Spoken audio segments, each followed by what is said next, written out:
This is Lisa from Mobile Tech Review, and it's finally here, the Sony VAIO Duo 13.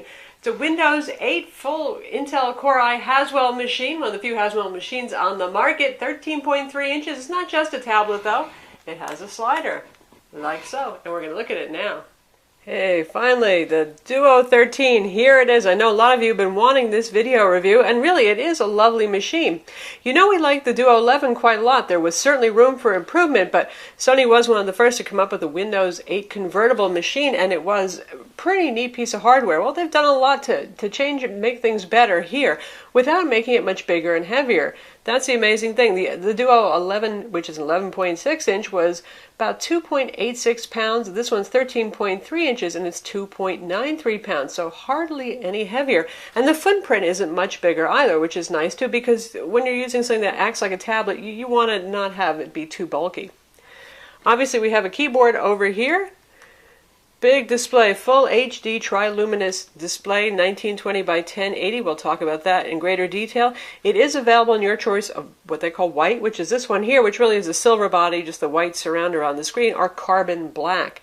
And like the Sony Pro 13 that we reviewed, this is carbon fiber, but there's less flexiness. So those of you who are freaked out by that flex that's inherent to carbon fiber, and it helps it bend without breaking, well, you're not going to have so much of it here. This guy is a stiffer model because by Sony standards, they actually have a lot more space to work with here because this guy is thicker and heavier than the really waifish VAIO Pro line. If we take a look at the side, cleaner look already. Instead of that kind of steampunk design we had with the Duo 11 with the big flap that was trying to hide a whole lot of wires, much more simplified kind of thing going on here. There's little hooks that the screen kind of latches into to keep it stable, and it is very stable here. You have to give a little extra push to make sure it locates into those little hooks right there. Not too much of a biggie, but as we lift it up, you can see the hinge has changed completely. And as you move it forward like that, see, it's a lot less complex. Now, it's not the easiest thing to see, but there are still some wires visible on that front edge. Most of the time, it's pretty hard to catch a view of those, but if you peek and you take a look, there's a couple of wires right inside this area in here. But not the whole messy conglomeration of stuff that we saw with the Duo 11. We have ventilation over here. These are not the speakers. More ventilation out the back, and all your parts are at the back. Tidy people will love this. Everything is in one place, and the cords are never going to bump into your left hand or your right hand when you're using the mouse, anything like that. Of course, you do have to look around and reach behind the machine to find ports, so it's up to you as to whether you like that or not. But you can see we have two USB 3.0 ports. One offers charging. There's our headphone combo mic jack, 3.5 millimeter. Charging port, this uses the same compact charger as the VAIO Pro line, and it has a built-in USB port to charge your smartphone, tablet, whatever you have that's USB. Full-size HDMI right here. And then we have our combo card slot, SD, MMC, and of course memory stick, Sony's favorite right there. And this little notch up top, if you have an overseas, not US model, it's available with 3G, 4G option. We don't have that here, and there's a blank covering the hole right there, but that's where it would be. So this model does not have 3G, 4G, does not have a GPS inside. Nothing really going on the sides except for we have our power button over here, small enough so you won't accidentally press it. You can see the bevel here. Sony's pretty clever. They make this thing look pretty darn slim when it's closed, because what you're going to notice first is the far extremities, and this is a very thin line. It makes it look really sleek. It's about 0.71 inches at the back, and it tapers down much thinner at the front here, around 1/3 of an inch at the front, but obviously it cuts down more to allow room for the motherboard. More ventilation over here. If we take a look at the back, you can see we have rubber feet, very grippy. NFC area right here, really obviously more easy to use if you're using it in tablet mode than if you're using it as a desktop or laptop. 8 megapixel camera on the back. We have a 2 megapixel camera up front, so that's better than average imaging that you're getting there. And it actually takes reasonably decent pictures. Not as good as some of the best 8 megapixel camera phones we've seen, including some from Sony, but pretty good job. Here's the speaker grill. Now there is a slope right here, a taper, so that this is not right against the desk, this area, so it doesn't mute itself. And right there we have the oddly placed volume controls, and the assist button. The assist button brings up recovery and everything that you might need, driver help, all that sort of stuff. It's really there for when you're using it in tablet mode. Otherwise, on the keyboard, you also have control of your volume keys, and you can access assist via an icon on screen. On this side here, here's something interesting. This is a little removable piece of plastic, comes in the box, and that's the clip for your pen. This has an N-trig digitizer. It works much like a Wacom digitizer. That's an active digitizer, and you can actually clip the pen into here for carrying it around. That might get bumped off, but it's better than nothing, and it's fairly secure. This, by the way, is longer than the Duo 11 pen, just a little bit. About from here on is increased in length. Makes it feel a bit nicer, more pen-like. This is a metal body pen, quite nice, and it uses a quadruple A battery inside that they say could last up to a year and a half. In my experience, it depends how much you use it. If you use it a lot, it might be every 6 months you have to replace that battery. Also on the side is a little pop-out, and that's the inkwell holder, so you can just stick the pen in there when you're using it in convertible open mode. So you've got a place to put it, so you're not going to say, oh gosh, where did I leave that on the table? At least there's some place to keep it tidy and handy when you're using it. Up front here we have a mechanical clicky home key, not capacitive, so you won't accidentally press it. Webcam's up there, ambient light sensor is there as well, and we have our full HD, as Sony calls it, triluminous display. Really lovely display. For those of you wondering if this is the same panel as in the Sony VAIO Pro 13, yes it is. It specs out exactly the same. Very good color gamut. Got 96% of sRGB color gamut and 73% of Adobe RGB, and that's within 1 point of what we saw on the Duo, on the Pro 13. About the same brightness. We got 250 nits of brightness on the Pro 13, and this one managed 255 nits of brightness. So adequately bright, not super duper bright. Really lovely colors, obviously, and fairly accurate too. With our spider calibration, it didn't have to change the calibration much to achieve better color accuracy. So one of the nicest displays you can get. It is an IPS panel. You can see the viewing angles stay very good, other than the fact we're going to pick up a little glare. And by the way, as glare goes, this controls glare pretty well. Compared to a lot of laptops we've reviewed with glossy touchscreens, it's not too horrible. It has not driven me crazy. 10 points of capacitive multi-touch right here, too.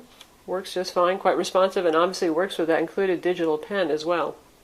Contrast is quite high, around 900 to 1, just like with our Pro 13 again, and black levels are also very good, so really lovely for watching movies on this, and certainly for those who are involved in the graphic arts. It's going to be fairly color accurate and fairly pleasing, something good to work with. You can see the feet on the bottom there, they stick up a little bit right on the back end there. Puts a little bit of a better angle to use it, so that's kind of a nice concession to usability right there. Also a lot easier to open. Some people had trouble with the Duo 11 opening it. I didn't have too much trouble, but you can see just pretty much one touch lift. There it is, goes in. If you want to push it, you can get it clicked onto those feet. That's about all there is to it.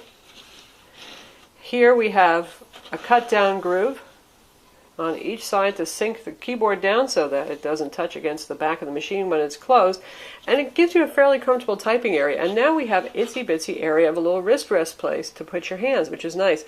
And the big change, notice you got a trackpad here. It even supports multi-touch, so it's awfully teeny. I don't know how super involved you want to get with doing multi-touch, but it works fine. After we got driver updates right out of the box from Sony's update service, and absolutely no complaints with the way it works, and even though it's small, I find it's pretty handy for those times when you're working with small targets, like on the desktop here, when touching something might be a little hard. And right now we're running at 100% scaling. We don't have any zoom going on, so targets can be pretty small. Keyboard has fairly good relief, really much improved over the Duo 11 in general, just in terms of the size, because this is 13.3 inches, so they've got a lot more room to work with, and they've taken advantage of that a little bit better than they did with the Duo 11 as well. So reasonable key height here, but honestly, it still feels a little flat when you're typing on it. I have no trouble typing accurately on this. I was able to write a review. But the thing is that after a while, for those of you who are sensitive to that, you just feel like you're hitting against something hard. So you might feel a little finger or wrist fatigue on it. But in terms of actually being able to be productive on it, good job.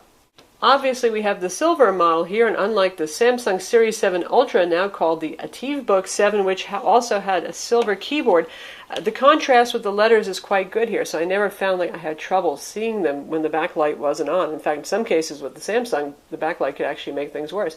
So yes, it's visible. Obviously, the carbon black, you'd have even more contrast because you'd have white lettering on the keys, and this is a backlit keyboard that works off the ambient light sensor. You can control the duration of the backlighting, but you can't control the intensity. The ambient light sensor handles that. And the backlighting on this is not super even. I don't know if this is just our particular unit or if that's just par for the course for this. And we'll show you how it looks in the dark so you can see for yourself. Compared to my VAIO Pro 13, which has super even backlighting, I was a little bit bummed. It's still very usable, but some areas are just brighter than others. And here's what the keyboard backlighting looks like in the dark, and you can see it's not quite so even. Right here, these keys are just not really as bright, and it's really super bright right over here. The 9 is bright, the 8 is not as bright. I mean, you can see it all, and it works just fine, but it's not as perfectly even as my VAIO Pro 13 is. In terms of configurations and pricing, the base model is $13.99. With that, you get a Core i5 4200U, 1.6 gigahertz. And that comes with Intel HD 4400 graphics, 4 gigs of RAM, and 128 gig SSD. What we have is kind of a middle build-to-order version right here. Fry's is actually carrying this for those of you who have Fry's Electronics near you.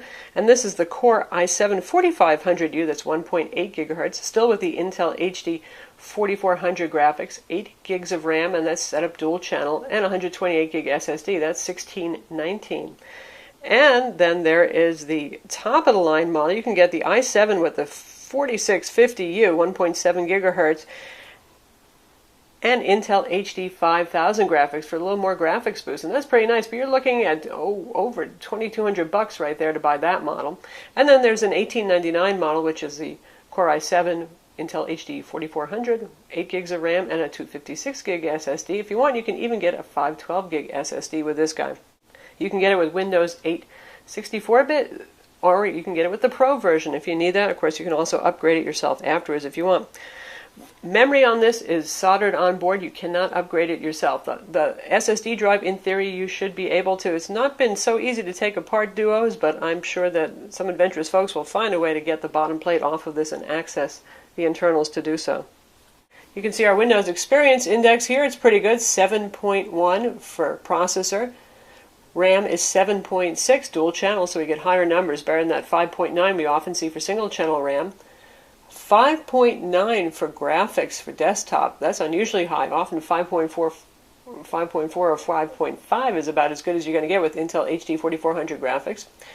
3D graphics 6.5, also very nice, and the SSD scores 7.7. Ours is a Samsung SSD module on there. Often we see 8.1 for an SSD. I'm surprised it's not a little bit higher, but that's not too bad. Our benchmark scores have been quite good with PC Mark 7. It scored a 4800 even. Now, Haswell, for those of you who are new to this whole thing, Haswell's Intel's 4th generation Core CPU. And we haven't seen a whole lot of performance improvements there. If you're looking at the Intel HD 5000 version, you get a little bit of tweak on the graphics, but not much. So it's about the same as Ivy Bridge. The big selling point here really is the increased battery life. But 4800 is a pretty respectable number for our Core i7 1.8 gigahertz model with Intel HD 4400 graphics. On 3D Mark 11, it scored a 1072 on performance. I would love to know how Sony is doing that, because that's just really high. There aren't a lot of Intel Haswell ULV Ultrabook machines out there yet, but compared to 636 for the VAIO Pro 13, wow, that's just wickedly improved. And they both have the same Intel HD 4400 graphics, so nice, not bad at all. We're not talking dedicated graphics level here, but it's always nice to have, especially for something that does have a digital pen, and some of you may want to actually use this with art apps and things that are more graphically demanding. Speaking of which, I've actually been playing Civ 5 and really enjoying it, and frame rates have been quite good on it. Better again than I've noticed on the Pro 13. Also, it runs a little cooler and quieter. Now, the Pro 13 has an overzealous fan. This guy is kind of more mellow. This one waits to be up about 48 degrees centigrade. So here we are in Civ 5, so you can see how it runs. And this game has been, running for about an hour and a half now, so it's pretty far along, fairly complex layout right here. And you can see that Fraps is showing us 30 frames per second. I've seen it as high as actually 44, which is really kind of hard to believe. We're running it at 1920 by 1080 setting, 60 hertz, so that's pretty darn nice. And we have it in the Touch UI mode, so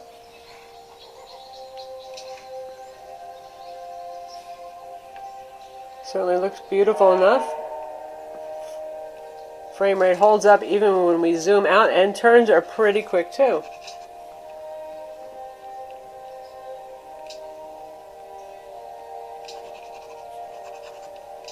You can hear the sound's actually quite nice on it too. And the nice thing is the fan is not roaring right now. And even if we unplug the power adapter, which we're running, usually with games you want the best possible performance, so you want to run it plugged in, it's still going to hold up decently for those of you who want to play on the go and you don't have access to power. So I've just unplugged the charger.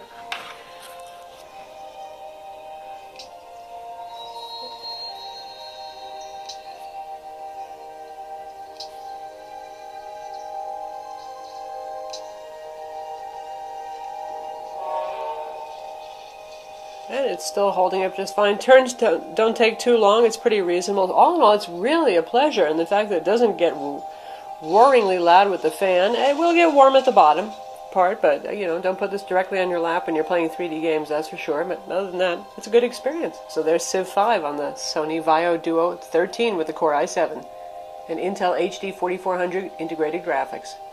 And this is what the charger looks like, small, compact. Again, same one as you get with the VAIO Pro. And there's your USB for charging your smartphone or your tablet or whatever you have that's USB based. And now, for those of you who aren't sure if you want a conventional notebook with a touchscreen or a convertible design, or considering both the Pro 13 and the Duo 13, here they are together. And you can see at the front edge they're both equally thin, but our Duo 13 does get a little thicker on the back. Well, this guy weighs a lot less. This is under 2.5 pounds versus 2.93 pounds, but honestly, they're still both very light. Just really depends on which design you want. They both have the same excellent 13.3-inch full HD display, but the pen input is only an option for your Duo 13. That's included with the Duo 13. There is no pen input on a conventional notebook design like this, which makes sense. It's not really very easy to write on the screen when you're only using it in notebook mode. And now we have it with the Lenovo ThinkPad Helix over here, 11.6-inch tablet, actually separable from its keyboard dock, has a Wacom pen, so also good for those of you who need pen input. And the ThinkPad is pretty much uniformly thick, and it's just slightly thinner than the thickest point of the Sony, but it's thicker at the front since it's uniformly thick. And the difference in size, well, this is 11.6-inch, so let's put it right on this Gorilla Glass display here. We're not too worried. And you can see the difference in size between the 11.6-inch and the 13.3-inch right there. The Duo 13 has NFC, Bluetooth 4.0, and dual-band Wi-Fi 802.11bgn. In this case, this is Broadcom Wi-Fi and not the Intel Wi-Fi that we saw on the VAIO Pro 13. Interesting that they're using different things. Now, the Broadcom has just been working just fine out of the box, and I've had no range problems. I know some of you had problems with the Duo 11.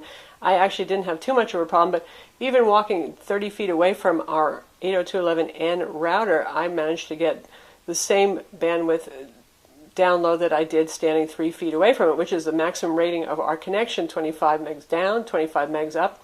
Worked just fine, works reliably, doesn't drop out. I like it, it's fine. Now, how about battery life? You know, this guy might be a little thicker than the VAIO Pro, but still it's pretty thin. Somehow Sony managed to really increase battery life. The VAIO Duo 11 didn't have the greatest battery life, about 4.5 hours. Well, Haswell has a lot to do with actually helping it have improved battery life. And beyond that, they've also significantly increased the capacity of the battery. So inside here we have a 6,320 milliamp per hour battery inside. It's insane. This thing, Sony claims up to 10 hours of use time, and I've been easily getting 9 hours, and I keep the brightness at least 50% since it's not a wildly bright display with Wi-Fi on and active at all times, and that's with some streaming video going on, doing MS Office work, and doing a whole lot of drawing and painting, and a little bit of note-taking too. So yeah, this guy is just an Energizer bunny. It pretty much is an all-work day long product. And that's screen on time. I don't mean I'm using it for a while, then I let it go to sleep. I mean actual 9 hours of usage time. Sony bundles Art Rage Studio Pro 3.5 of this. We've tested that out, and I've also put my own Art Rage 4.0 copy on here, and we'll see how it does. One thing I've noticed, I don't know if this is just something going on with our unit or if this is a bug right now, but the pencil tool is too light and faint. You can just barely see that. I have to press pretty hard, and I have adjusted the pressure curve for the pencil to make it very heavy. Compared to with my finger, you can see how heavy that is. But other tools like the paintbrush are handled much better. I don't have it set to be very thick right now, so that's fine. And the airbrush is likewise not too bad. You see it's pretty usable. It's acting airbrushy, but it's a little on the light side. Compare that to finger input, which is very heavy. But anyway, it certainly gets the job done, other than if you want the pencil tool, at least for our model right here, and one can draw with it just fine.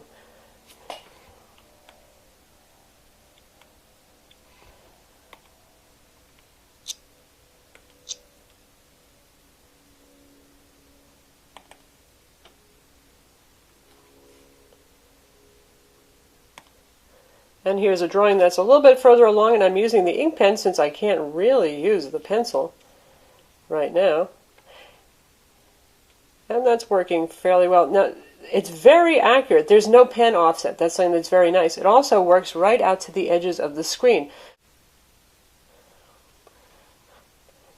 We bumped it up to full screen so you can see just how close to the edges I can get, and it's still staying very accurate. Now that's something that's very much in favor of N-trig versus Wacom, because we know that Wacom pens have had trouble lately with edge accuracy and edge detection. I can just scribble my way to heaven right here on the edges of this screen.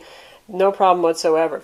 The drawback with N-trig is there's no WinTab drivers for Adobe Photoshop and Corel Painter and SA Paint Tool for those of you who use those. Now, before you blame N-trig, they make their APIs available, and it's actually up to Adobe to develop those, and they've been trying for years to do that, and they have something that's early but not good enough still to send out to users to beta test. So my guess is we can keep on waiting for this, and probably Adobe's going to finally switch over to the Windows API for pressure sensitivity before they actually have drivers ready for this for WinTab, but we'll see. It's still a possibility. Now, for other applications that use the modern WinTab API like ArtRage, you do get Photoshop right out of the box. And then there's a couple of other applications too. Sony includes their Note Anywhere, and in fact, or Note Anytime. And in fact, this can open up whenever you pull the pen out of the little holder on the side if you like. That's a settable option, sort of like the Galaxy Tab. So here it is, a Note application, and nice and smooth, and pen works great there. Pressure, no problem with it at all, being too faint and light. So built-in note-taking application comes with it. And if we go back to our desktop, we're going to take a look at OneNote next.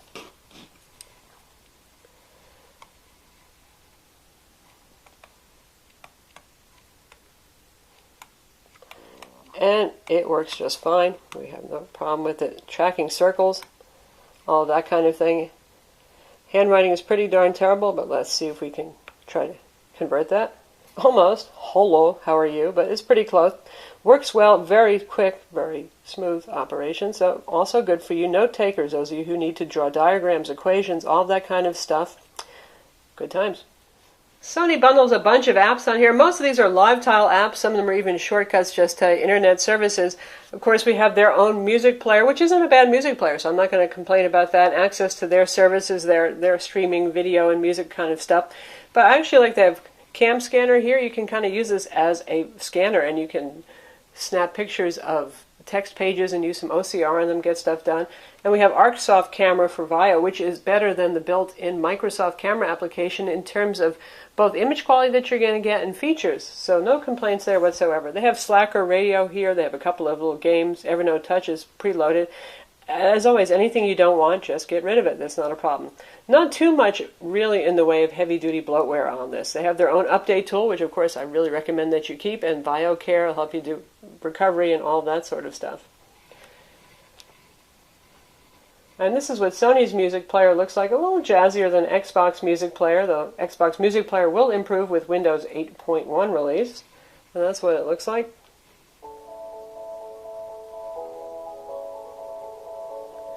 And our volume is at 76% right now. Not wildly loud, but pleasing sound. Not distorted, not hissy, not too tinny, as something that's 13 inches goes anyway.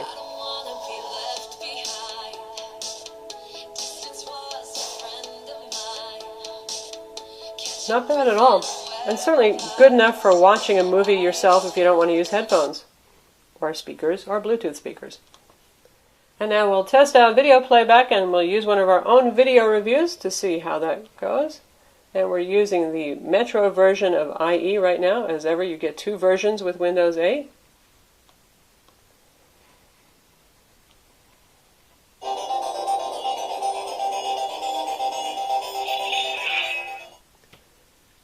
And we'll bring that up to a full 1080p. This is Lisa from Mobile Tech Review, and today, finally, we're going to look at the Lenovo Full screen it. ThinkPad Helix. This is a Windows convertible, as you Absolutely can see here, fine. 2 pieces, keyboard dock, but this feels an awful lot like a real notebook when you dock it together.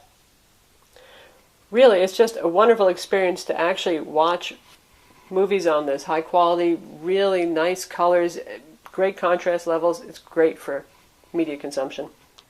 So that's the Sony VAIO Duo 13. It's available now. A little bit hard to find in stores, but I'm sure it'll start popping up more places soon. It's certainly a very compelling convertible tablet, and one of the first with Haswell. But besides that, we have to say we like it a lot. Awesome display. Usable keyboard, much improved there. Really quiet, really fast. Not bad. It might be a little pricey, but at least you're getting some good for your money.